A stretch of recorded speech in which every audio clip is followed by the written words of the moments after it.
Hola.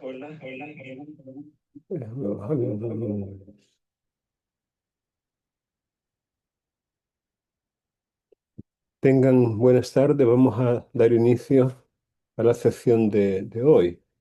Recuerden que esta es la semana 4 y en la semana 4 corresponde hacer la prueba evaluada, la prueba objetiva del laboratorio 2 del bloque uno. Entonces, mañana vamos a tener la actividad evaluada consistente en el laboratorio 2 del bloque uno. Vamos a analizar en esa prueba, vamos a evaluar lo que hemos estado viendo hasta este momento, ¿verdad? Que tiene que ver obviamente con la teoría general de las obligaciones y los componentes o los aspectos que dentro de ellas se estudian. Vamos a ver, ¿alguno de ustedes podría decirme cuáles son esos aspectos que se estudian como parte de la teoría general de las obligaciones? ¿Alguno de ustedes recuerda?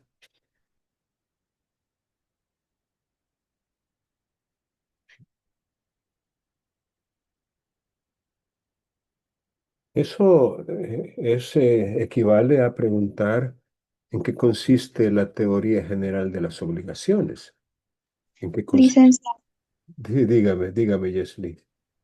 Bueno, buenas tardes, ya mejor dicho. Buenas tardes, sí. Sería básicamente lo que es definir qué es una obligación, los elementos que la componen, Muy bien, las características con las que éste cuenta y la clasificación de las mismas. muy bien, muy bien. Usted mencionó cuatro componentes de la teoría general: la definición o significado, sus elementos, sus características y sus clases. Estarían haciendo falta unas más, como por ejemplo los efectos de las obligaciones, las formas de probar que una obligación existe, las maneras de transferir los efectos de las obligaciones de una persona a otra. Y muy importante es las formas o modos de extinguirse las obligaciones. Entonces, tomen nota que prácticamente son ocho los aspectos o los componentes de la teoría general de las obligaciones. Ya su compañera mencionó cuatro de ellos, pero en realidad son ocho, ¿verdad?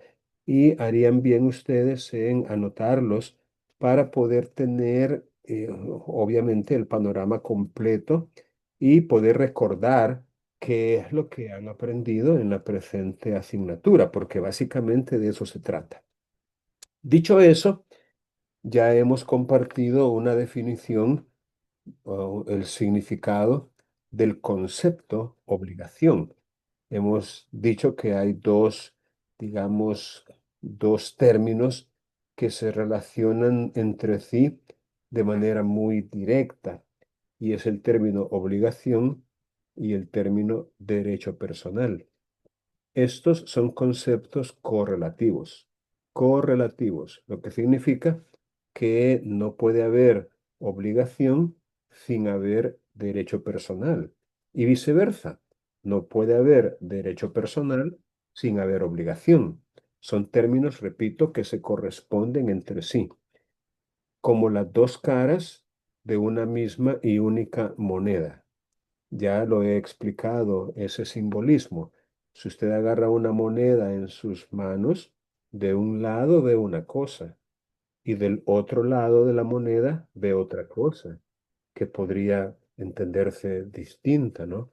Sin embargo, son la misma moneda, pero son dos fases o etapas quizás, o mejor dicho, dos lados o dos caras, dos aspectos de una misma cosa.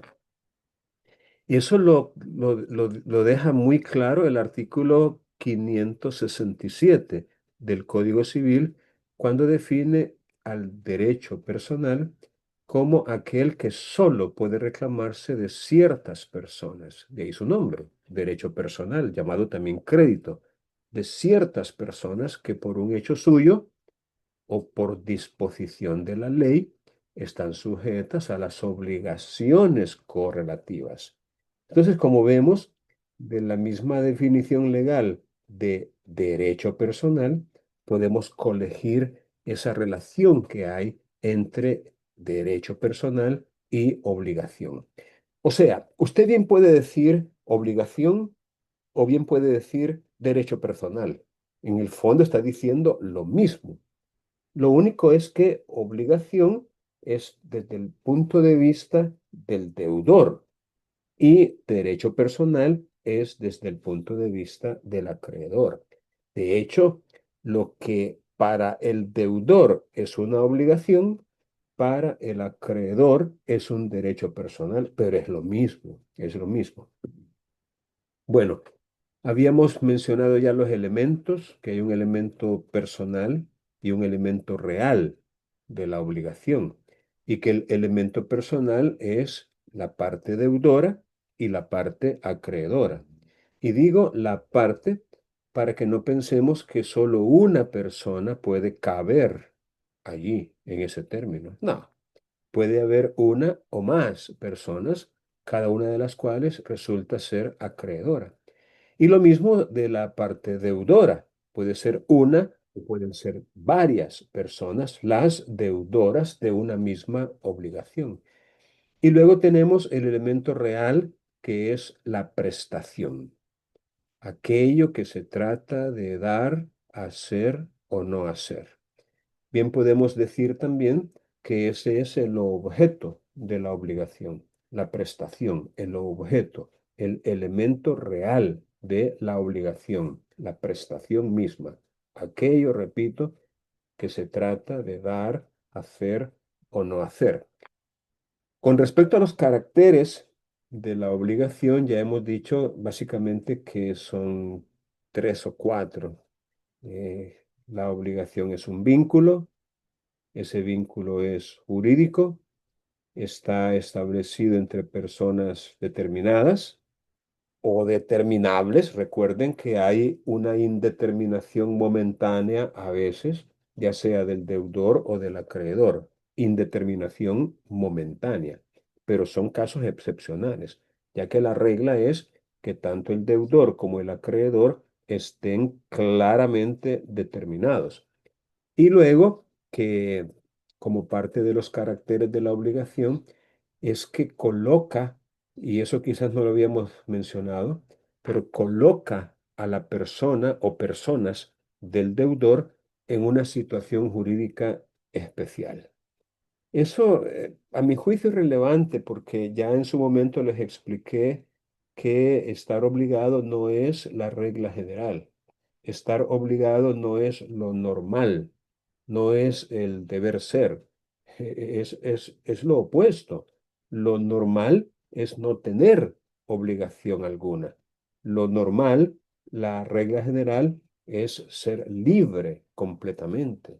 Mientras que si estamos obligados a algo, entonces nuestra libertad está, por qué no decirlo, comprometida en cierto punto concreto a favor del acreedor, en el sentido de que estamos bajo una situación sui generis, una situación especialísima que si queremos librarnos de esa situación, pues, tenemos que cumplir. Y obviamente hay una parte de nuestra libertad que no es tal. Es decir, no somos tan libres en ese sentido, ya que tenemos que dar, hacer o no hacer algo en beneficio del acreedor y, por supuesto, ello, aunque no querramos, aunque no querramos, es decir, estar obligado es estar atado, amarrado en una parte de nuestra libertad a favor o en beneficio de otra persona, que es el acreedor. Bueno, hablando de las fuentes, que sería o el otro componente, el cuarto, por cierto, de los que estamos viendo, hemos mencionado que hay un artículo en el Código Civil que las menciona, y es el artículo 1308. Déjenme buscar el Código Civil para repasarlo y tal vez para poder profundizar un poquito en relación con estas fuentes. Vamos a ver. Aquí lo tengo en pantalla. Nomás me falta compartirla. Vamos a compartir pantalla. Y aquí podemos ver el artículo 1308, que es, por cierto, el primero de los artículos de este libro cuarto, que se titula de las obligaciones en general y de los contratos. El artículo 1308 arranca o da inicio a este libro cuarto del Código Civil, que se titula, repito, de las obligaciones en general y de los contratos. Entonces, comienza diciendo este artículo, vamos a darle un poquito más de tamaño, que las obligaciones nacen de los contratos, cuasicontratos, delitos o cuasidelitos, faltas y de la ley. Bueno, vamos a comenzar de quizás de atrás para adelante.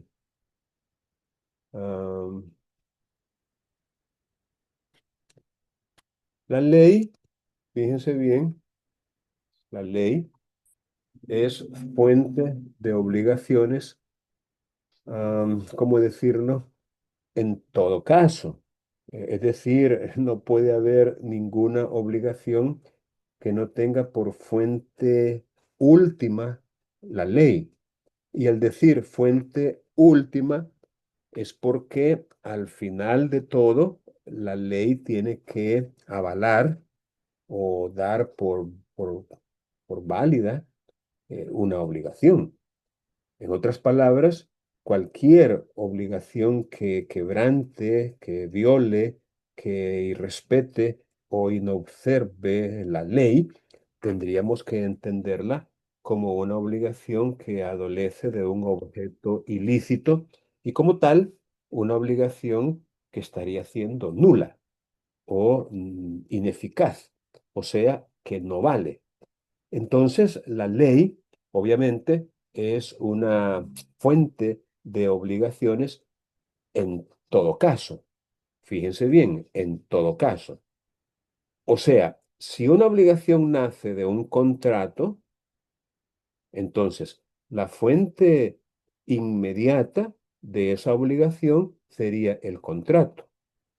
Pero detrás del contrato estaría la ley. No sé si me estoy explicando, espero que sí. Una obligación, repito, puede nacer de un contrato, pero el contrato, por su parte, está basado o está supeditado a la ley, de tal manera que la ley siempre tiene que ser respetada cuando se otorga un contrato. Y lo mismo podemos decir de las otras fuentes. Una obligación puede nacer de un cuasicontrato, pero aún así tener necesidad de respetar la ley. Y en ese sentido, la ley también sería fuente de esa obligación, pero no una fuente directa o inmediata, sino más bien una fuente remota o mediata o indirecta, si se quiere. Lo mismo un delito, un cuasidelito o una falta. Entonces, ¿cómo es eso de que la ley aparezca entonces como una fuente distinta de las demás? ¿A qué obedece que la ley se mencione como, si se quiere, como una sexta fuente dentro de este artículo? Cuando dice de los contratos, uno, cuasi contratos, dos, delitos, tres, cuasi delitos, 4, faltas, 5, y luego la ley, como una sexta. Entonces, se los explico. Hay obligaciones que tienen como fuente, llamémosle única, como fuente directa, como fuente inmediata, la ley. En otras palabras, esas obligaciones no pasan, digámoslo así, antes de llegar a la ley por un contrato, o por un cuasicontrato, o por un delito, o por un cuasidelito, o por una falta. Es decir, no pasan por una fuente intermedia, si se quiere, o una fuente inmediata y después la ley. No, no, no. Hay, repito, obligaciones que nacen de forma directa e inmediata de la ley. Y a esas obligaciones les podemos llamar válidamente obligaciones legales. Obligaciones legales. Ahora, la característica, si se quiere, la característica de las obligaciones legales es que, vamos a ver si encuentro un artículo.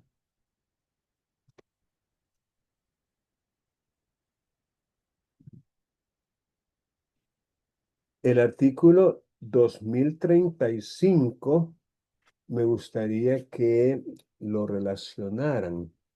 Es decir, que lo relacionaran con el artículo 1308 a efecto de que puedan estudiarlos conjuntamente. Ah, les decía que el artículo 2035 se refiere a las obligaciones legales en la parte esta que dice, las obligaciones que se contraen sin convención nacen o de la ley, y aquí está mencionando a la ley como fuente de esas obligaciones. Lo primero que aprendemos entonces de las obligaciones legales es que éstas nacen o se contraen, se, se adquieren, si lo podemos llamar así, sin convención, sin, repito, y aquí lo dice, miren, aquí está bien claro, sin convención. Eso es lo primero que podemos aprender de este artículo 2035 en relación con las obligaciones legales. Repito, estoy utilizando el término obligación legal para referirme a una obligación que nace directamente de la ley. No quiere decir que las otras obligaciones que nacen de los contratos, cuasicontratos, delitos, cuasidelitos o de las faltas no sean legales, porque también lo son. Es decir, también lo son en el sentido de que no son ni pueden ser ilegales. No pueden ser ilegales. O sea, también tienen que ser legales, en la manera que ya les expliqué, que primero pasa por un contrato y luego la ley. Y en ese sentido, las obligaciones que nacen de los contratos también son legales. Pero utilizamos la expresión obligación legal para referirnos, insisto, a una obligación que tiene por fuente única, directa, inmediata, la ley. No hay una fuente intermedia entre la ley y la obligación. No, la ley es la fuente directa. Y lo segundo que vamos a aprender de este artículo es que las obligaciones legales, es decir, las que nacen de la ley, se expresan en ella. Les pido que tomen nota puntual de esto porque es de la mayor importancia. Básicamente, lo que necesitamos saber es que no puede haber obligación sin una fuente. ¿De acuerdo? No puede, insisto, haber obligación sin una fuente, sin un hecho que la genere, sin un hecho que la produzca. La obligación, entonces, es el efecto de una causa. y esa causa es la fuente. Tiene que haber, repito, una fuente de la obligación. Entonces, cuando la obligación nace de un contrato, ok, la vamos a buscar y la vamos a encontrar en el contrato. Si nace de un hecho ilícito, que podría ser un delito o un cuasi delito o una falta, entonces lo vamos a encontrar en esa figura. Pero si se nos está afirmando que la obligación nace de la ley, entonces tenemos que encontrarla en la ley. Esa obligación tenemos que encontrarla en la ley. ¿Qué significa eso? Fácil, que tiene que haber una disposición legal que expresamente establezca esa obligación.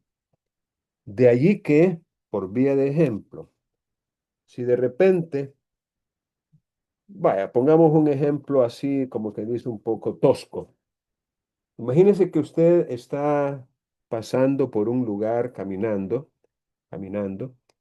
y un agente de autoridad le detiene y le dice que se acerque a donde están otras personas porque hay necesidad de chapodar con alguna herramienta o de quitar algún tipo de obstáculo, ya que por causa de una tormenta o de un ventarrón, un viento fuerte, un árbol se cayó y hay necesidad de quitar ese obstáculo para que puedan los vehículos pasar o algo así.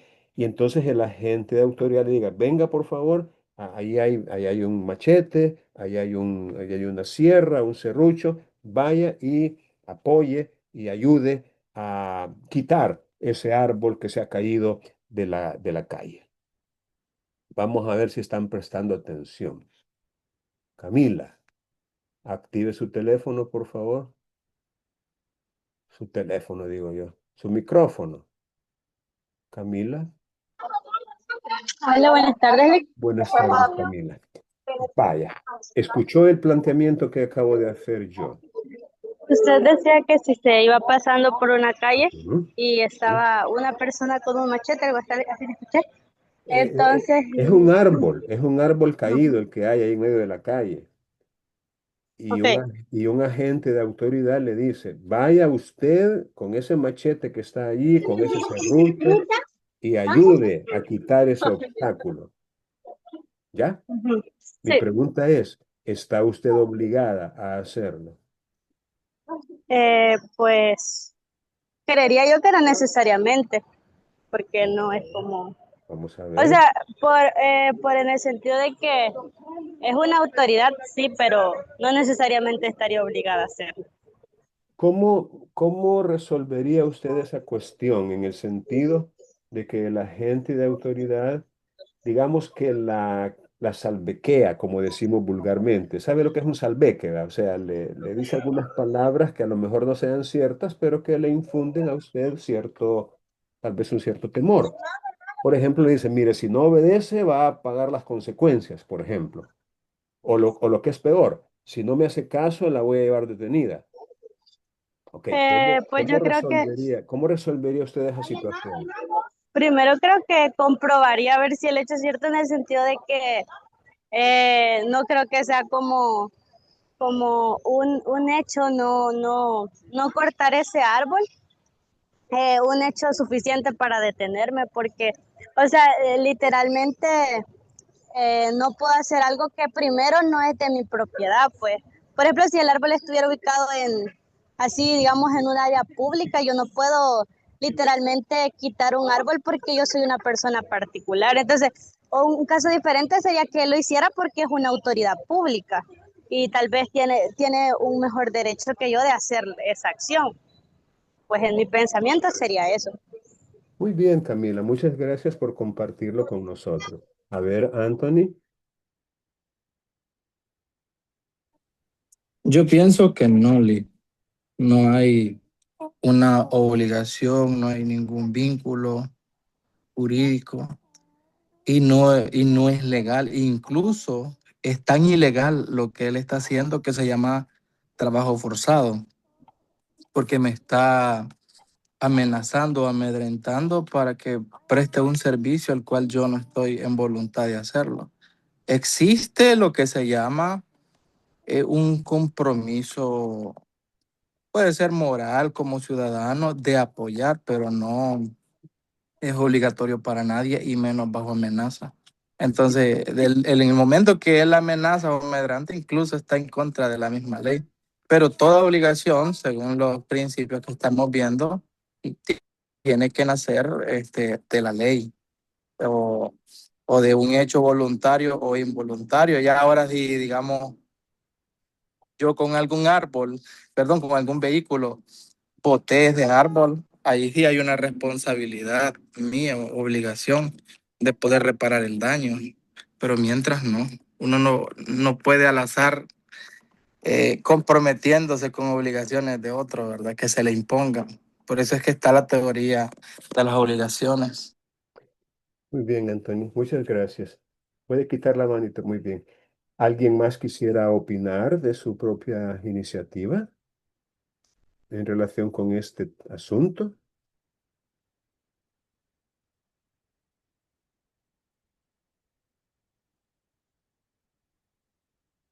Bueno, este, como muy bien lo han dicho sus compañeros, ese sería un ejemplo en el cual estaríamos en presencia de una obligación que carece de una fuente. Yo les acabo de explicar de que no podría haber una obligación sin una fuente y que las fuentes obviamente pueden ser varias, ¿no? Estamos aprendiendo sobre ellas en el artículo 1308 y aquí habría que analizar. ¿Ha habido aquí un contrato? No. ¿Ha habido un cuasi contrato? Pues no sé, vamos a continuar aprendiendo. ¿Ha habido un delito o cuasi delito o falta que yo haya cometido? Obviamente no.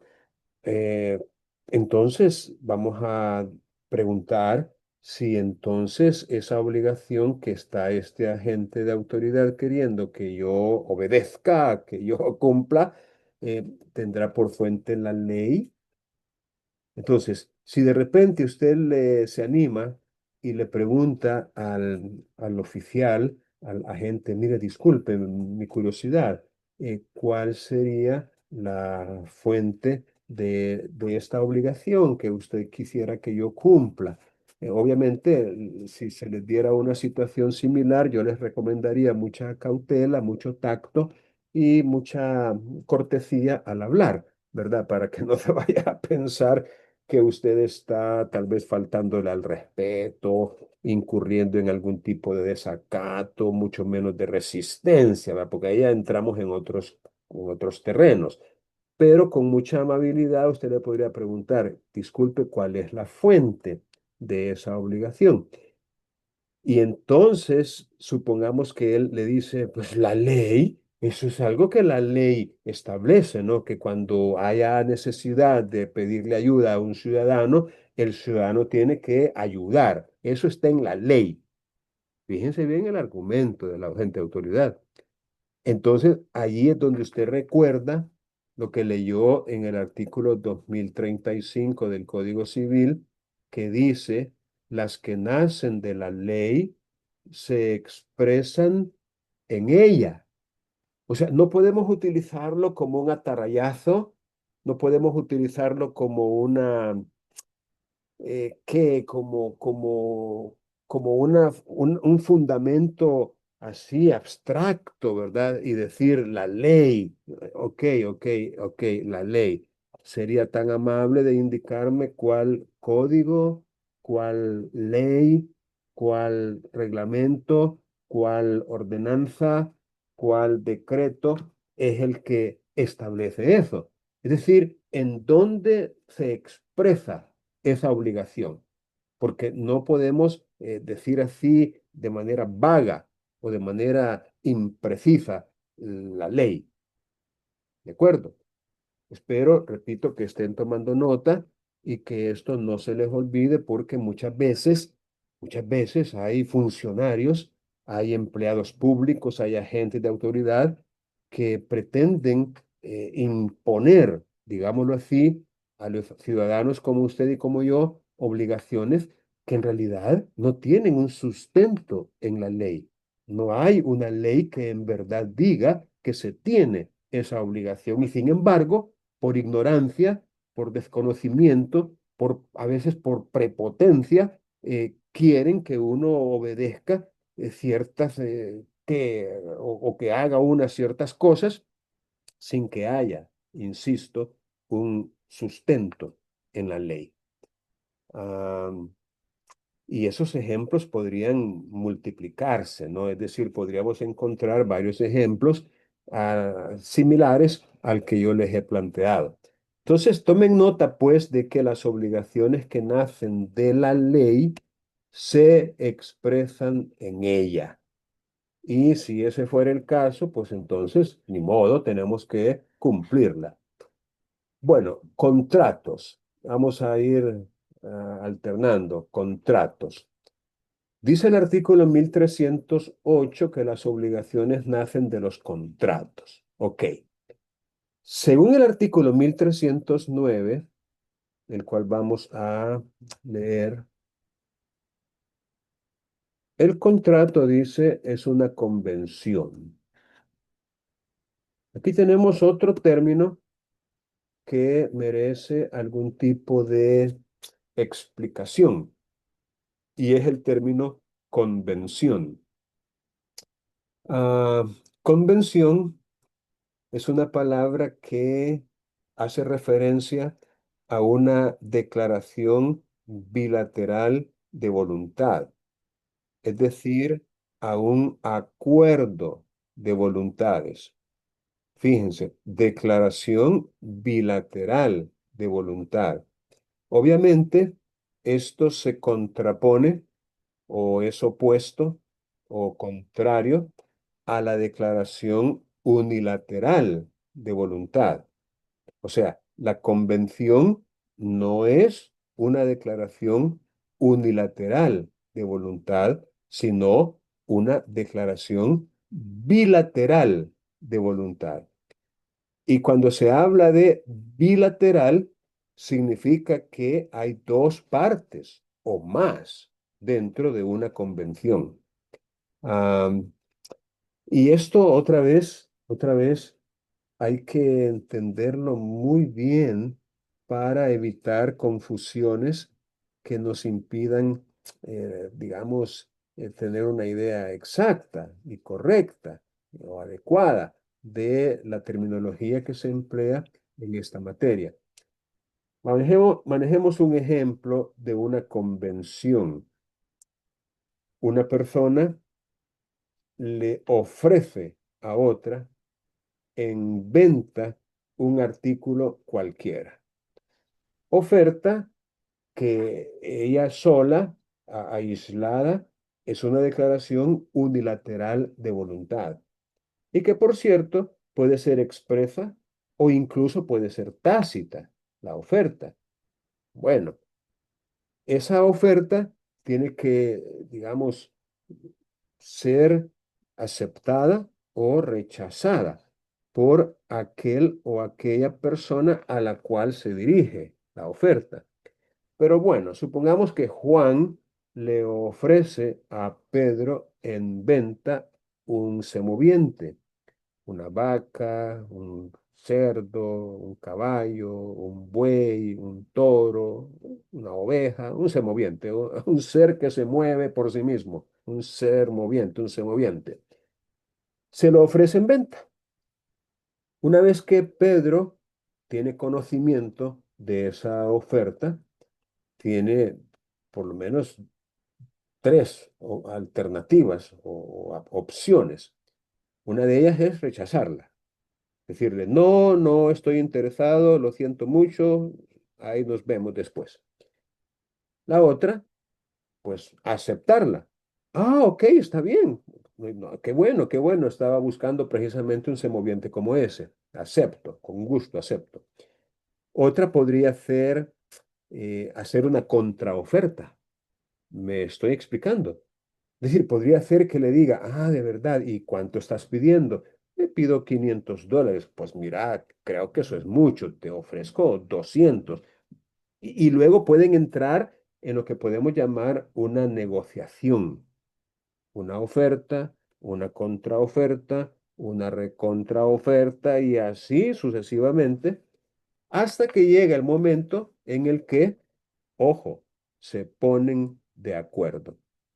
Y entonces estamos en presencia de un acuerdo de voluntades llamado convención, el cual pasa a ser una declaración ya no unilateral de voluntad, sino bilateral, porque son dos las partes que se han puesto de acuerdo. La parte vendedora representada por Juan y la parte compradora representada por Pedro.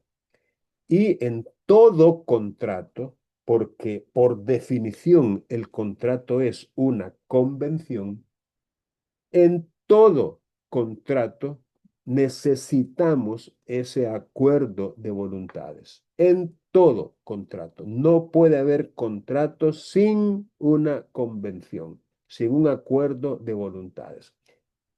Pero sigamos adelante. En virtud de esa convención, tal como lo sigue diciendo el 1309, en virtud de la cual, es decir, en virtud de esa convención, una o más personas se obligan para con otra u otras, o recíprocamente, a dar, hacer o no hacer alguna cosa. Ahí tenemos entonces una definición legal de contrato. Recuerden que en su momento les expliqué yo a ustedes que al legislador civil le ha gustado mucho definir, como que quiso ser diccionario. Bueno, entonces algunas palabras las ha definido expresamente para ciertas materias.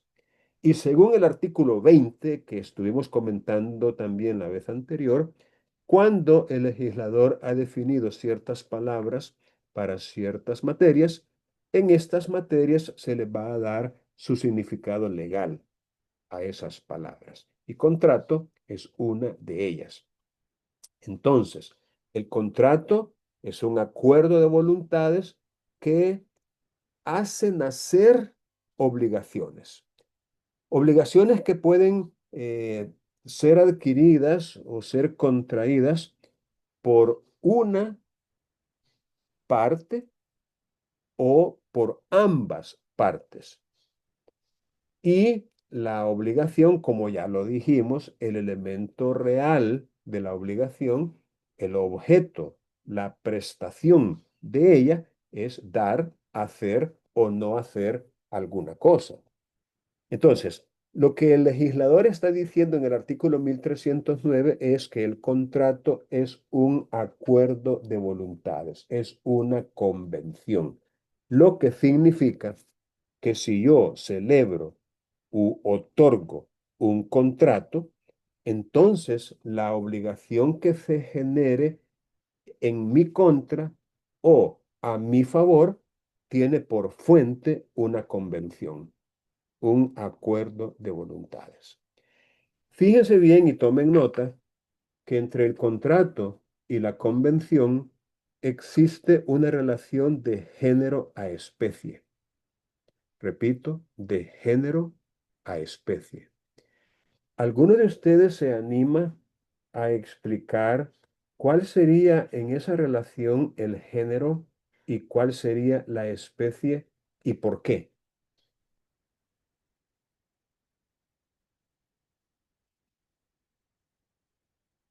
Repito, ¿alguno de ustedes se anima a aperturar su micrófono?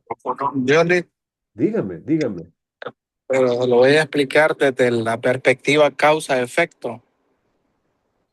Fíjese O que siempre quiere género-especie.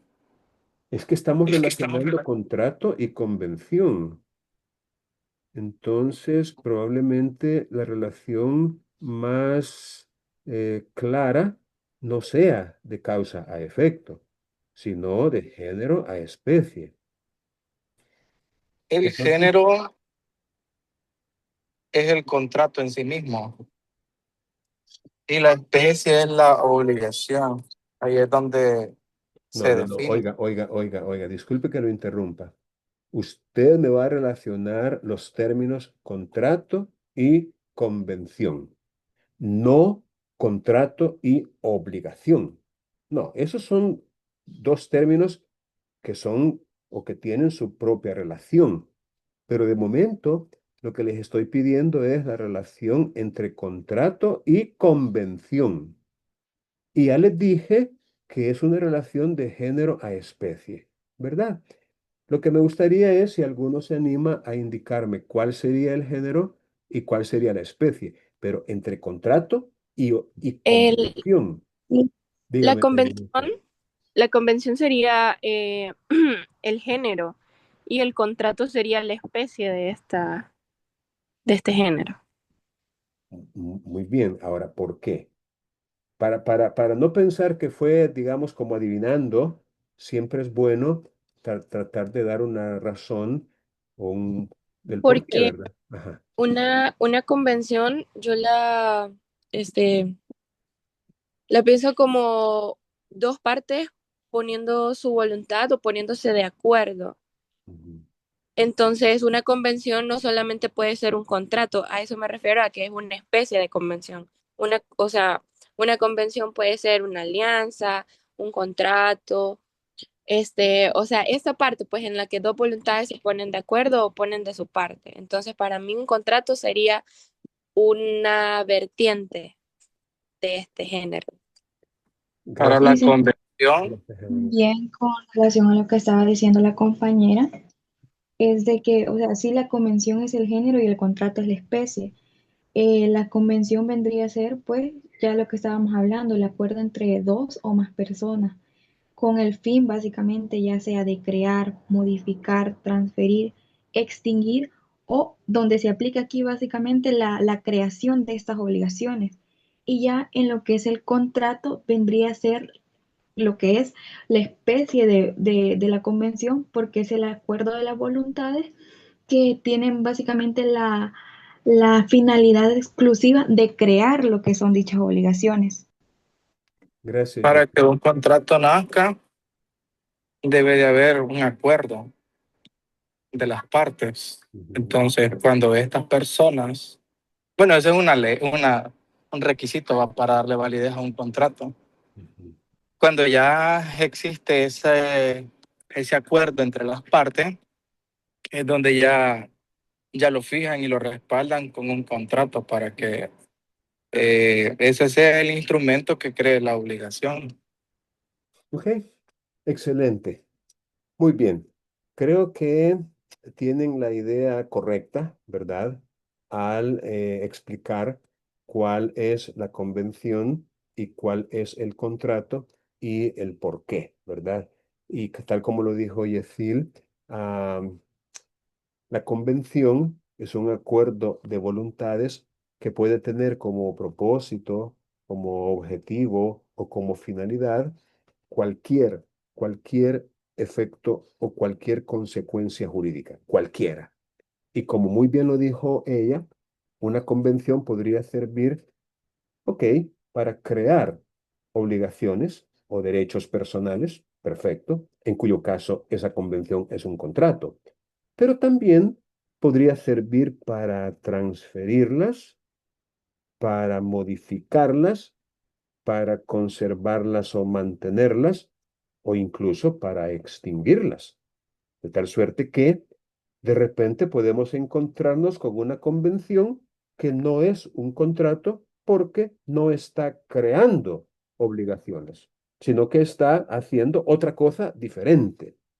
Por otro lado, y como muy bien lo dijeron, ese acuerdo de voluntades podría tener por objeto cualquier otra cosa distinta o que a lo mejor no tenga que ver con obligaciones o derechos personales. Recuerden, cuando decimos obligación es lo mismo que decir derecho personal.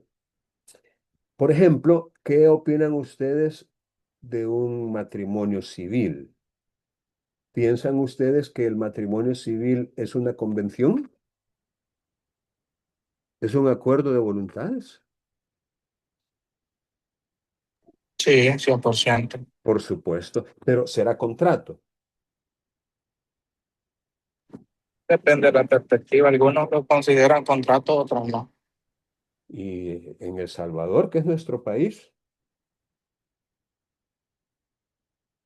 porque recuerden que, vaya, yo admito que se pueda legislar al respecto, acompañados o no de doctrina, de jurisprudencia, de tratadistas, pero no coincidiría yo en que en un mismo país que tiene una misma legislación y que de alguna manera se nutre de una misma doctrina y de una misma jurisprudencia, vayamos a hacerlo depender de la perspectiva de cada quien. No sé si me estoy explicando. Es decir, no es posible que aquí en El Salvador usted opine que sí, que el matrimonio es un contrato y yo opine que no. O sea, hasta ahí no creo que podamos llegar, porque, quiera sea o no, hay que llamar a las cosas por su nombre. Y quizás esa es parte de la razón por la cual a veces el legislador se pone a definir para evitar precisamente lo que podríamos llamar esa relatividad, ¿no? O el hecho de que cada quien vea las cosas como él quiera, sino más bien tratar de estandarizarlas, normar, porque eso consiste en normar, regular, establecer reglas que permitan entender todos por igual, por lo menos los conceptos básicos. Entonces, en El Salvador, el matrimonio no puede ser contrato, no es entre nosotros un contrato, es más bien una institución, si se quiere, tutelada por la ley, que obviamente nace de un acuerdo de voluntades. Obviamente es una convención, pero no es un contrato, lo que pone de manifiesta esa relación de género a especie. La convención es un concepto genérico ya que sirve para cualquier efecto jurídico, mientras que el contrato es un concepto específico en el sentido de que es una convención cuya finalidad es, como muy bien lo dijeron, exclusivamente la creación de obligaciones. Lo que no significa, fíjense bien, que de repente podamos encontrarnos con un contrato que, además de crear obligaciones, podría extinguirlas. Por vía de ejemplo, en el Código Civil se le llama contrato a la novación. Así se le llama, contrato de novación. Sin embargo, la novación es un modo de extinguirse obligaciones, pero se da porque una obligación nueva, de ahí su nombre, novación, nuevación, una novación es cuando una obligación nueva viene y sustituye o reemplaza a otra anterior, la cual queda extinguida. Entonces, la novación es obviamente un contrato porque hace nacer una obligación, pero esta obligación al mismo tiempo sustituye o reemplaza una anterior o primitiva que queda extinguida. Por eso se le llama contrato a la novación y crea obligaciones y extingue al mismo tiempo, en ese caso concreto. Sin embargo, recuerden que en derecho no hay reglas sin excepción. Y en ese sentido podríamos decir que la regla general es que el contrato es la convención creadora exclusiva de obligaciones. Bueno, dicho eso, quizás me voy a pasar al 1310 porque es el, el que el legislador haya utilizado aquí la palabra unilateral a veces genera una confusión en algunos estudiosos del derecho civil cuando dice el contrato es unilateral. Entonces, hay quienes han llegado a pensar que en el contrato unilateral del 1310 solo participa una voluntad, nada más.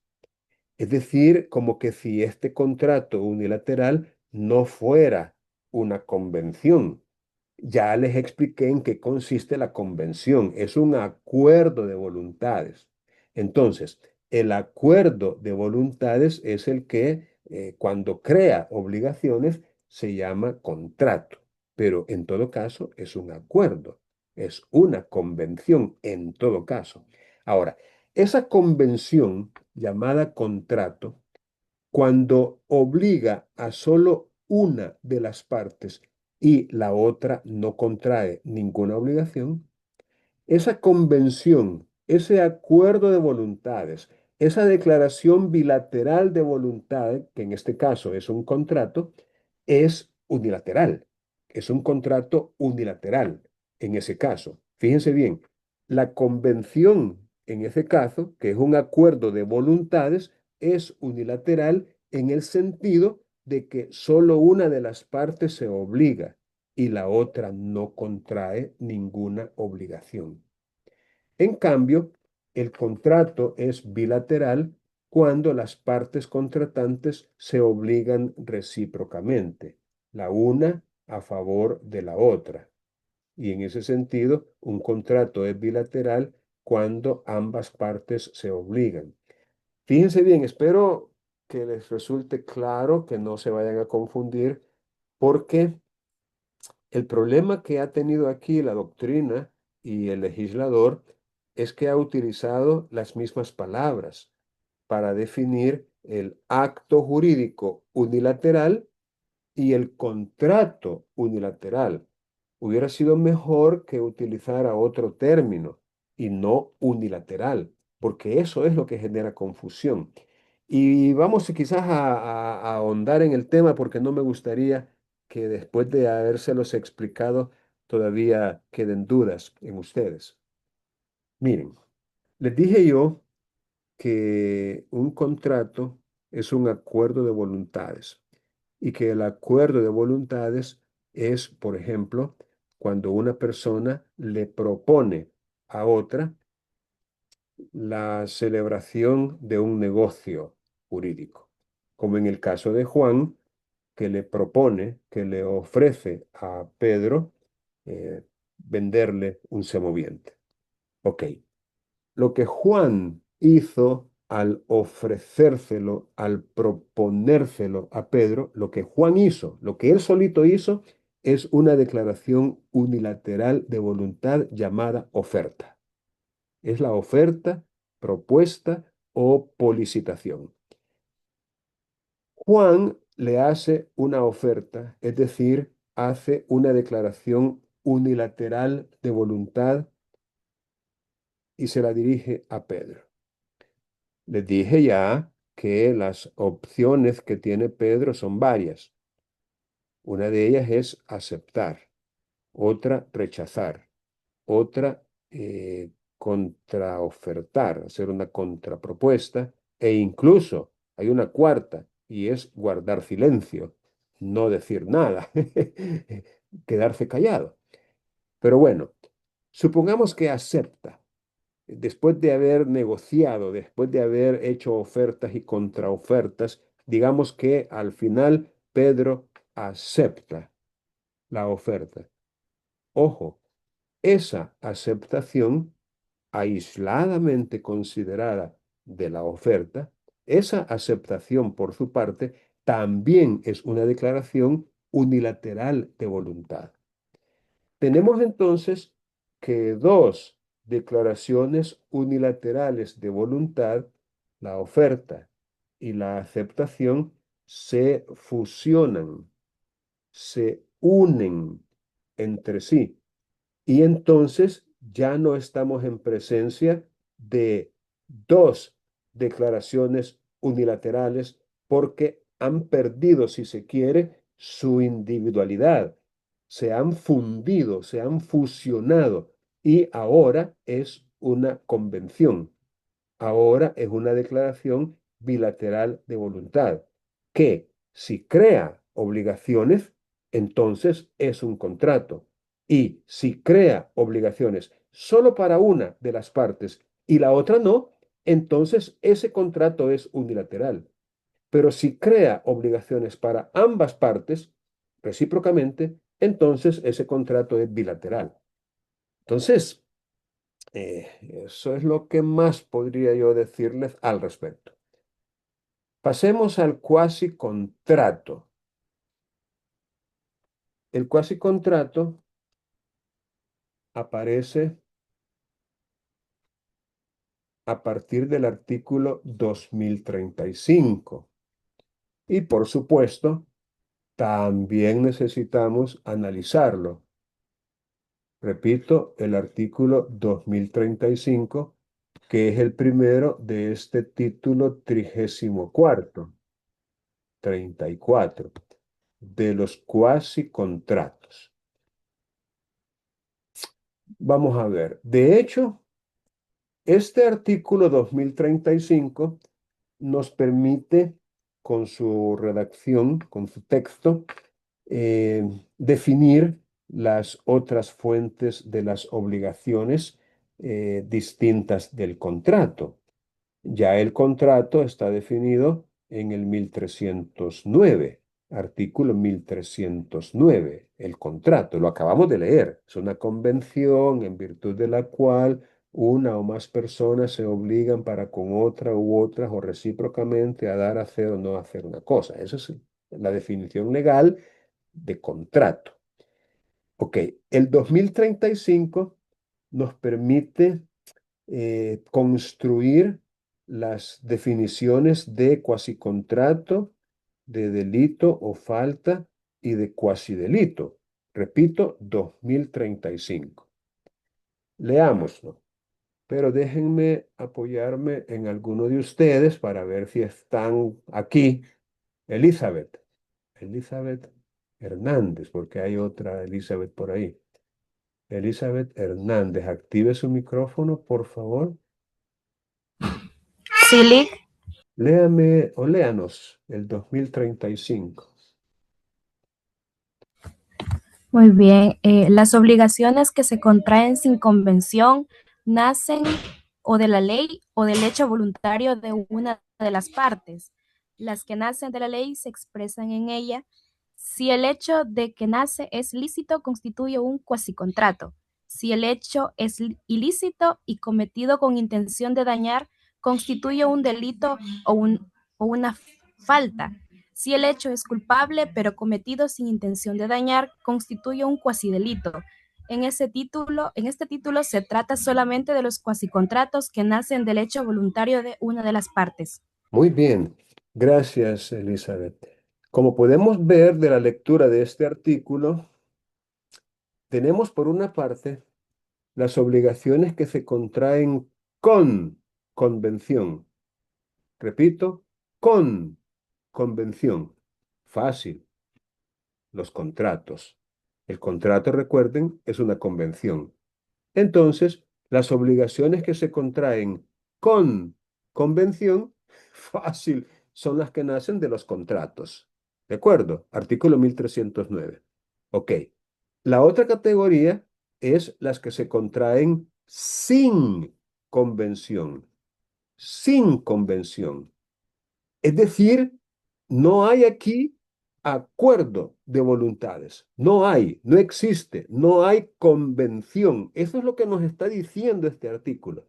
Hay obligaciones que se contraen sin estar de acuerdo. Y aún así se contraen. Como quien dice, aunque no quiera, pues. Imagínense, por ejemplo, las obligaciones que la ley impone de pagar impuestos. ¿Quién en sus cabales va a querer pagar impuestos o quererlo hacer así voluntariamente?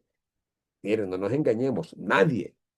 Y precisamente por eso son impuestas por la ley. Obligaciones, repito, de pagar impuestos. Ok, entonces, las que nacen sin convención nacen o de la ley, que ya lo explicamos, deben expresarse en ella, o del hecho voluntario de una de las partes. En esta parte de hecho voluntario, necesitamos aclarar que a lo que está haciendo referencia es a un acto que implique voluntad, es decir, a un hecho humano, un hecho realizado por alguien investido de querer, desear, es decir, de voluntad. En otras palabras, no necesariamente ese hecho en el que se aplicó o se utilizó la voluntad no necesariamente se manifiesta o se exterioriza con la intención de crear una obligación, no. O sea, no es esa, como que dice, la característica sine qua non para que ese hecho voluntario cree una obligación, que la persona quiera crear una obligación. No. En el caso del delito, por ejemplo, lo que menos quiere el autor de ese delito es obligarse. Eso es lo que menos quiere. Espero otra vez estarme explicando. Lo que menos quiere el autor es obligarse.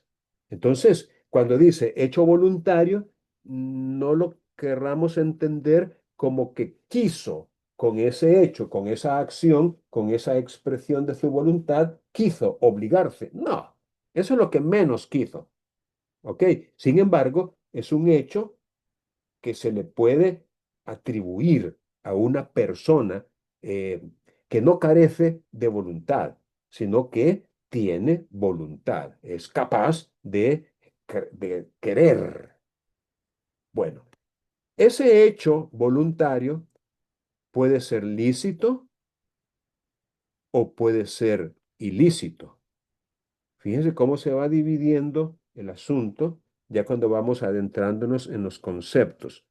El hecho voluntario de una de las partes puede ser lícito o puede ser ilícito. Entendamos por lícito acorde a la ley, es decir, que no quebranta, no viola, no transgrede ninguna ley, ninguna ordenanza, ningún reglamento. Y en caso contrario, es ilícito, como quien dice, no tutelado por la ley, cuestionado o que infringe la ley. Ok, cuando el hecho voluntario es lícito, ahí estamos en presencia del cuasi contrato. Cuasi contrato. Cuando es ilícito, se hace una distinción adicional. Es decir, vamos a distinguir si ese hecho ilícito y voluntario, tal como lo dijimos, se ha cometido con la intención de dañar o si se ha cometido sin intención de dañar. Eso entonces viene a caracterizar lo que es un cuasi delito de lo que es un delito o falta. Cuando el hecho, insisto, es ilícito y se cometió con la intención de dañar, estamos en terrenos del delito o de la falta. Repito, hecho voluntario, ilícito, que se ha cometido con la intención de dañar. Pero si ese hecho se ha cometido sin intención de dañar, lo que equivale a que es un hecho en el cual predominó la culpa y no el dolo, porque aquí entra en juego esas otras dos figuras del derecho, el dolo y la culpa. En otras palabras, si el hecho se cometió con intención de dañar, entonces es doloso. Hay dolo en el autor. Y por ello estamos en presencia de un delito o de una falta. Pero si el hecho no se hizo con dolo, sino más bien con culpa. Aquí la culpa equivale al descuido, a la negligencia, a la impericia, a la inobservancia de ciertas reglas, de ciertas normas.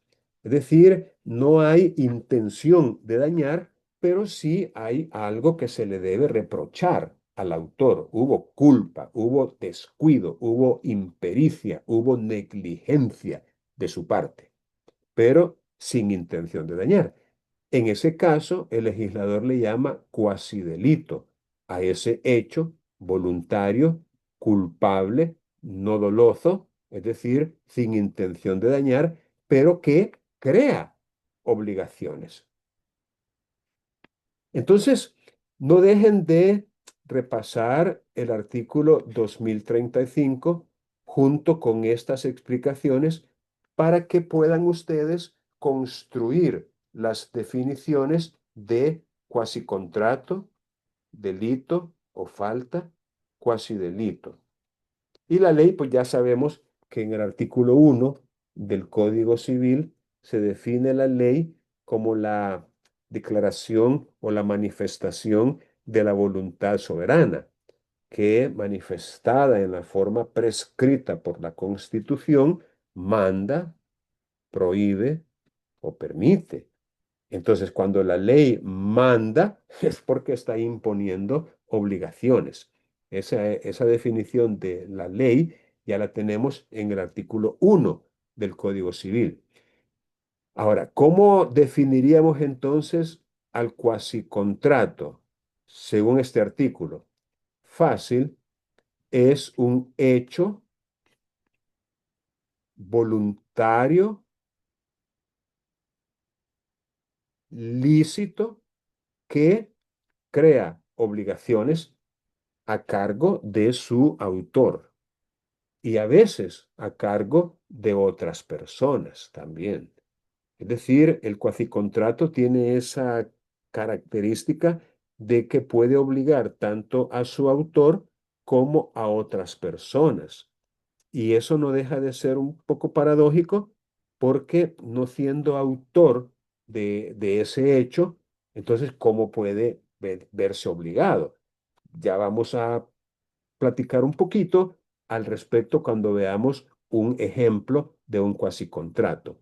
Ahora, si el hecho voluntario es ilícito y se ha cometido dolosamente, o lo que es igual, con intención de dañar, entonces ahí estamos en presencia del delito. El delito entonces es el hecho voluntario ilícito que se comete con intención de dañar. Y si de acuerdo con la tipificación hecha en el Código Penal por el legislador penal no tiene la entidad o la gravedad suficiente para ser un delito, pero se ha configurado como falta, pues entonces sería una falta. En ese sentido, el término falta nos obliga a remitirnos al Código Penal, a las faltas que se regulan en el Código Penal.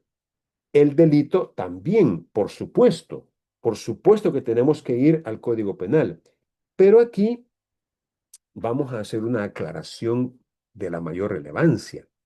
Y la aclaración consiste en que también existen delitos, llamémosle civiles, es decir, que no están tipificados en el Código Penal y que por ende no podrían perseguirse por esa vía, por la vía penal. Pero si estamos en presencia de un hecho voluntario que es ilícito y se comete con la intención de dañar, es decir, con dolo, entonces bien podríamos reclamar la indemnización correspondiente en la vía civil, aunque no haya posibilidad alguna de perseguirlo en la vía penal. Espero otra vez ser claro. El cuasidelito, por su parte, definido en el inciso penúltimo, sería el hecho voluntario, ilícito, pero cometido de forma culpable, es decir, sin intención de dañar, y que igualmente crea o produce obligaciones a cargo de su autor. Dice el 2036 que hay tres principales cuasicontratos que se regulan, por supuesto, a partir de este capítulo 1. El primero es la gestión de negocios ajenos o agencia oficiosa. La segunda es el pago de lo no debido. Y el tercer cuasicontrato es la comunidad. Vamos a ver si podemos hacer el esfuerzo de comprender mediante la definición legal y mediante un pequeño ejemplo en qué consiste cada uno de los cuasicontratos. Dice el 2037 que la agencia oficiosa o gestión de negocios ajenos, llamada comúnmente gestión de negocios, es un cuasicontrato, por el cual el que administra sin mandato los negocios de alguna persona se obliga para con ésta y en ciertos casos la obliga a esa otra persona, en ciertos casos. Pensemos en un ejemplo. Supongamos que usted tiene un vecino que no se lleva ni bien ni mal, pero en todo caso es su vecino, y este pues de repente se va de vacaciones, ni siquiera se despidió de usted, simplemente usted vio que metió muchas cosas en su vehículo que son características de una vacación en las montañas o maletas que se iba de viaje, bueno, y dejó prácticamente la casa sola. De repente viene un viento huracanado y levanta, entre otras cosas, una buena porción del techo de la casa de su vecino. El techo salió volando, un par de láminas, tres, cuatro láminas salieron volando y dejaron aquello prácticamente desprotegido, con posibilidades reales de que los amigos de lo ajeno o las inclemencias del clima, una lluvia o algo así, pudieran dañar el interior. Precisamente es la parte del techo donde está la sala, por ejemplo, donde está el juego de sala, los muebles, el televisor de pantalla plana, bueno. Sería entonces una verdadera tragedia económica que eso permaneciera así. Pero fíjense bien lo que le estoy diciendo, es un ejemplo. Viene usted, como buen vecino que es, y opta por reparar ese daño causado por el viento huracanado que se produjo. Y va a una ferretería y compra los materiales necesarios y contrata a un albañil o a un maestro de obra y bueno, resulta que usted gasta $400 en esa reparación. ¿Me siguen?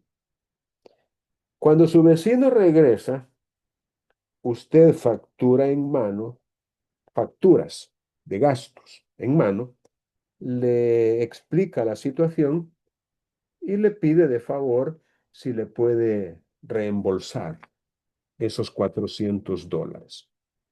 Y se atreve incluso a sugerir que si está en su poder, le pueda tal vez dar algún poquito adicional ahí por el hecho de haber hecho la gestión. A ver, Fabiola, encienda su micrófono, por favor, si me está escuchando.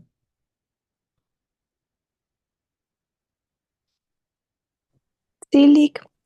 Dígame, ¿está su vecino obligado a pagarle esos $400?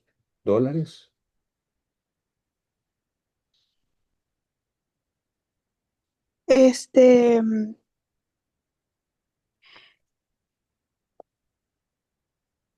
estaría obligado a pagarme, o sea, los $400 si existiera como una obligación válida, o sea, como un préstamo o un daño causado. Bien, Gracias, Fabiola, por su intervención. Y de hecho, de eso se trata, de determinar si en ese caso específico existe o no una obligación válida. De eso se trata. A ver, Israel, active su micrófono.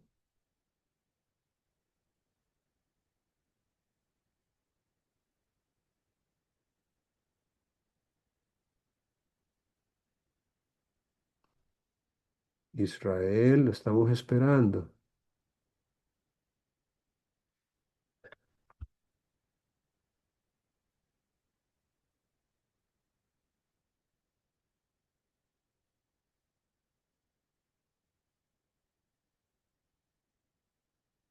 Yulisa, Beatriz.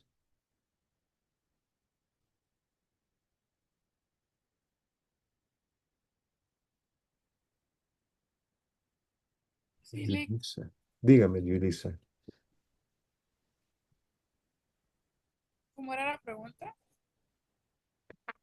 La pregunta parte de un ejemplo que estuve yo planteando y la pregunta es si existe obligación de su vecino de reembolsar los $400 que usted gastó.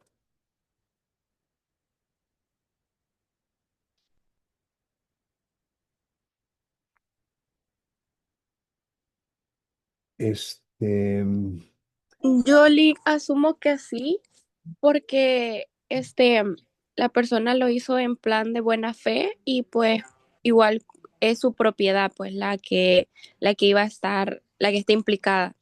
Entonces usted como propietario, pues supongo está obligado, ¿no? Pues a reparar o a compensar los daños que alguien más reparó, o sea, en plan de buena fe. No es que, no, o sea, no es cierto, no hubo un contrato, no hubo una, como un acuerdo de que, mira, yo voy a hacer esto en tu casa. Es cierto, no hubo como un acto de las voluntades, pero más sin embargo, supongo que está en la obligación natural de recompensar lo hecho, pues, porque a pesar de todo, pues también fue la propiedad de esa persona. gracias, Eunice. Dígame, Anthony. El ejemplo concuerda con la descripción del 2037, donde alguien administra o gestiona lo que no es de él. Entonces se crea la obligación según el 2037. Así es. Gracias, Anthony. Efectivamente, recordemos que de acuerdo con el artículo 2035 que ya estuvimos comentando, hay obligaciones que se contraen con convención y hay obligaciones que se contraen sin convención, sin acuerdo de voluntades. Y este precisamente es un ejemplo de ello. La agencia oficiosa o gestión de negocios ajenos es un cuasicontrato en el cual una persona sin mandato, es decir, sin tener un poder, sin un contrato llamado mandato que se le ha delegado, se le ha autorizado para algunas gestiones, el que los administra, los negocios, no solo se obliga a él como autor de ese hecho voluntario, lícito, sino que también en ciertos casos obliga al dueño de esos negocios que él ha administrado, a pesar de que no se le pidió que lo hiciera. Entonces, el vecino lo más probable es de que en su desconocimiento de las fuentes de las obligaciones, pudiera argumentar que no, que él no tiene por qué pagar, que esa es cosa de él, que él no le pidió que lo hiciera, que él hubiera preferido que los muebles se le mojaran o cualquier tontería, ¿no? Con el fin de no pagar. Pero nosotros que estamos estudiando las fuentes de las obligaciones, podemos darnos cuenta de que hay obligaciones precisamente que se contraen o que nacen sin un acuerdo previo, que no es necesario el acuerdo previo. Es más, les decía yo en su momento que la enumeración que se hace en el 1308 de las fuentes de las obligaciones no es una enumeración completa, ya que hay otras fuentes que la doctrina llama modernas de obligaciones que no aparecen allí en el 1308. Y un ejemplo precisamente es la declaración unilateral de voluntad, que en ciertos casos crea obligaciones, como en el caso de un testamento. Un testamento es un ejemplo de una declaración unilateral de voluntad que crea obligaciones. Por ejemplo, un legado, la obligación de pagar un legado a un asignatario. Otro ejemplo es el enriquecimiento sin causa, el enriquecimiento que por eso se le llama ilícito también, porque en este sentido el vecino está obteniendo un provecho, un enriquecimiento sin causa, en el sentido de que correlativo a ese enriquecimiento hay un empobrecimiento del autor de esa obra, de esa gestión, de ese negocio, de esa administración. Hubo obviamente un empobrecimiento, ahí están las facturas que lo demuestran. Entonces no es posible admitir o aceptar que una parte se beneficie en detrimento de otra. Y entonces eso también justifica la existencia de una obligación de reembolsar aquello con lo cual se enriqueció la persona. Sin embargo, tenemos también el cuasi contrato como fuente directa de esa obligación. Luego tenemos el otro ejemplo que es el pago de lo no debido. Vamos a ver. En el artículo 2046 aparece el otro ejemplo de cuasi contrato llamado pago de lo no debido. Y con respecto a este cuasi contrato, lo que el código dice es lo siguiente. Vamos a pedirle a Andrea. Andrea, active su micrófono, por favor.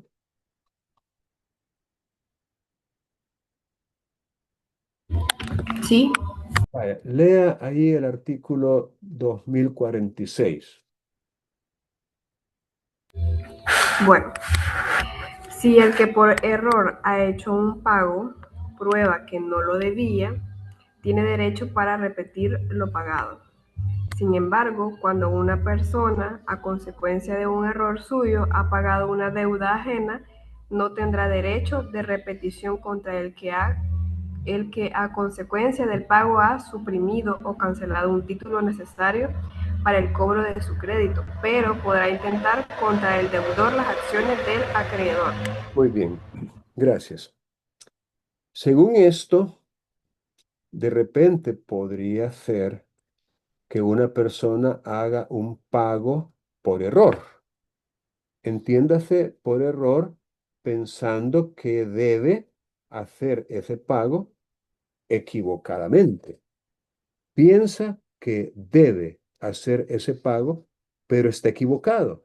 No es cierto que lo deba hacer. A eso se refiere este cuasi contrato.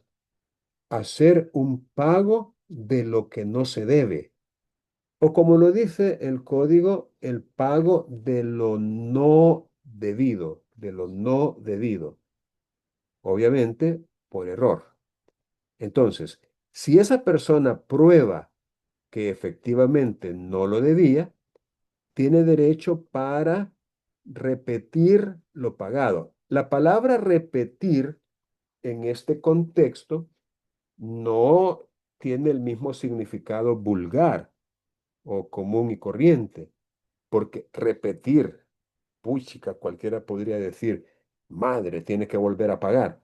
No, repetir en este contexto significa recuperar, exigir que se le reembolse, exigir que se le pague a él, como que se le devuelva, pues, que se le devuelva lo que pagó. Eso es lo que significa. ¿De acuerdo? Entonces, ¿por qué esto representa una fuente de obligaciones?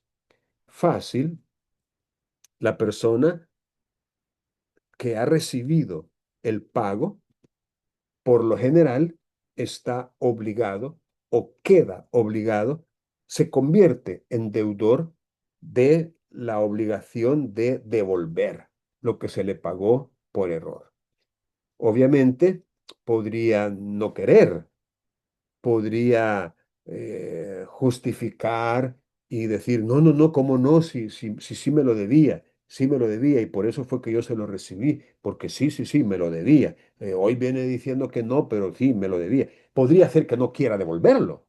Y en ese sentido, el que hizo el pago tiene que probar que efectivamente fue un pago de lo no debido. Por eso lo dice si prueba que no lo debía.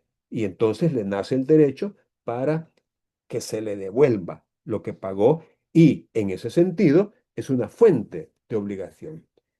Y finalmente, y para ir cerrando ya la sección, tenemos el cuasi contrato de comunidad, regulado a partir del artículo 2055. Cuasi contrato de comunidad. Vamos a ver si podemos aprender por un ejemplo en qué consiste.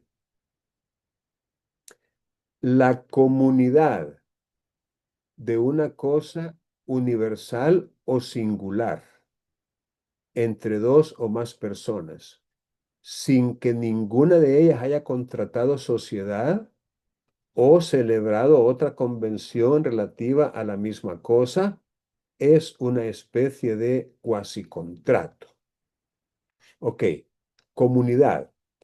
Entiéndase por comunidad el que una cosa pertenezca a dos o más personas al mismo tiempo. Una cosa poseída o tenida en común. Así como en las Sagradas Escrituras, que se menciona que en los primeros días de la iglesia cristiana, los fieles tenían en común todas las cosas. Es decir, todas las cosas no pertenecían a alguien en particular, sino que pertenecían en ese caso a todos. Aquí no, aquí estamos hablando de una comunidad entre dos o más personas. Manejemos un ejemplo muy sencillo. Fallece una persona que es dueña de una casa y al fallecer deja como herederos ab intestato. Entiéndase por ab intestato que no hizo testamento. Murió intestado. Murió sin testamento, sin testar. Al morir, deja su esposa y 3 hijos. Fíjense bien. Los cuales aceptan la herencia que dejó su esposo y su papá. Quiere decir que esa casa ahora ya no pertenece a una sola persona, la que se murió. No. Ahora que ellos han aceptado la herencia y han traspasado esa casa a nombre de ellos, ahora la tienen en común. Es un ejemplo de una comunidad, de una cosa, en este caso singular, como lo es la casa. Incluso podría ser la casa en la que viven. Otro ejemplo podría ser de que 2 personas reúnen entre los dos una suma de dinero y con ese dinero compran algo que pertenece a los dos. Y de hecho lo compran entre los dos y a nombre de los dos. Es otro ejemplo de una comunidad. Entonces, aquí hay, por ejemplo, en el artículo 2058, una manifestación del por qué es una fuente de obligaciones. Dice este artículo, a las deudas contraídas en beneficio de la comunidad durante ella, no es obligado sino el comunero que las contrajo. Así le llama a una de estas cuatro personas en nuestro ejemplo. A las deudas contraídas en beneficio de la comunidad que tienen ellos cuatro durante ella, es decir, sin que haya sido extinguida la comunidad, a esas deudas no es obligado sino el que las contrajo. Pero, pero, éste tendrá acción contra la comunidad para el reembolso de lo que hubiere pagado por ella. Y aquí sí, ya tenemos un ejemplo en el cual las otras personas se obligan a reembolsar al comunero que pagó una deuda que había contraído lo que le corresponda pagar en ese rol de comunero que tiene. Ese entonces sería como el ejemplo. Luego ustedes tendrían que, aquí hay otro, por ejemplo, cada comunero debe, fíjense bien, debe, es una obligación, debe contribuir a las obras y reparaciones de la cosa que tienen en común, proporcionalmente a su cuota.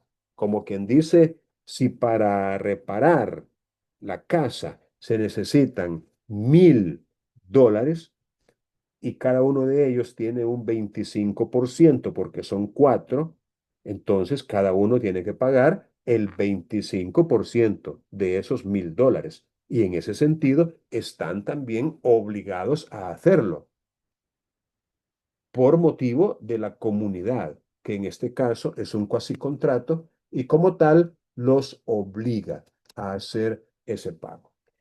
Bien, ha llegado el momento de terminar. Si tienen alguna pregunta, la pueden hacer ahorita antes de, digamos, tomar la asistencia. Porque, Licenciado, yo tengo dígame, una dígame. pregunta referente a la entrega del trabajo del laboratorio Ajá, 2. ajá. Usted en la clase inicial nos dijo de que la entrega sería hasta el domingo, pero en la plataforma parece que sería para el día jueves. No, hay un error ahí. No es el jueves, es el domingo. Sí, es el domingo. Ya Está queda bien, muchas aclarado. Ok. Bien, Licenciado, dígame. disculpe, no sé si es una clase, pero no sé si subiría esta clase a YouTube y pasaría el link porque la clase pasada no lo hizo. Y esta clase tuvo problemas con redes, entonces escuché media clase y media clase no. Espéreme. Bueno, el jueves pasado sí se subió. O, bueno, el jueves, una vez tuvimos ¿qué le diré? El laboratorio. Quiero ver.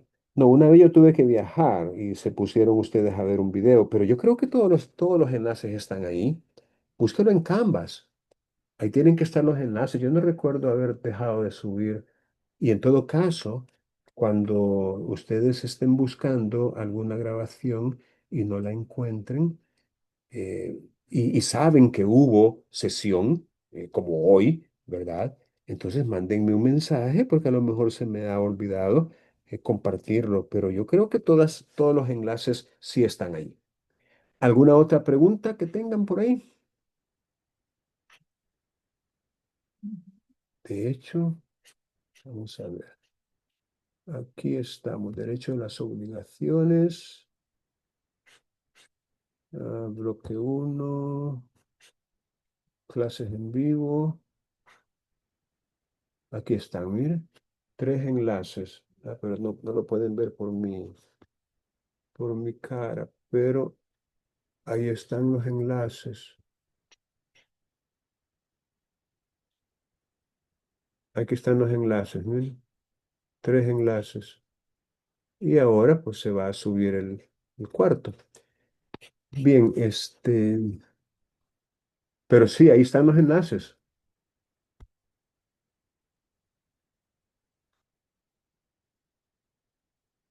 Mm,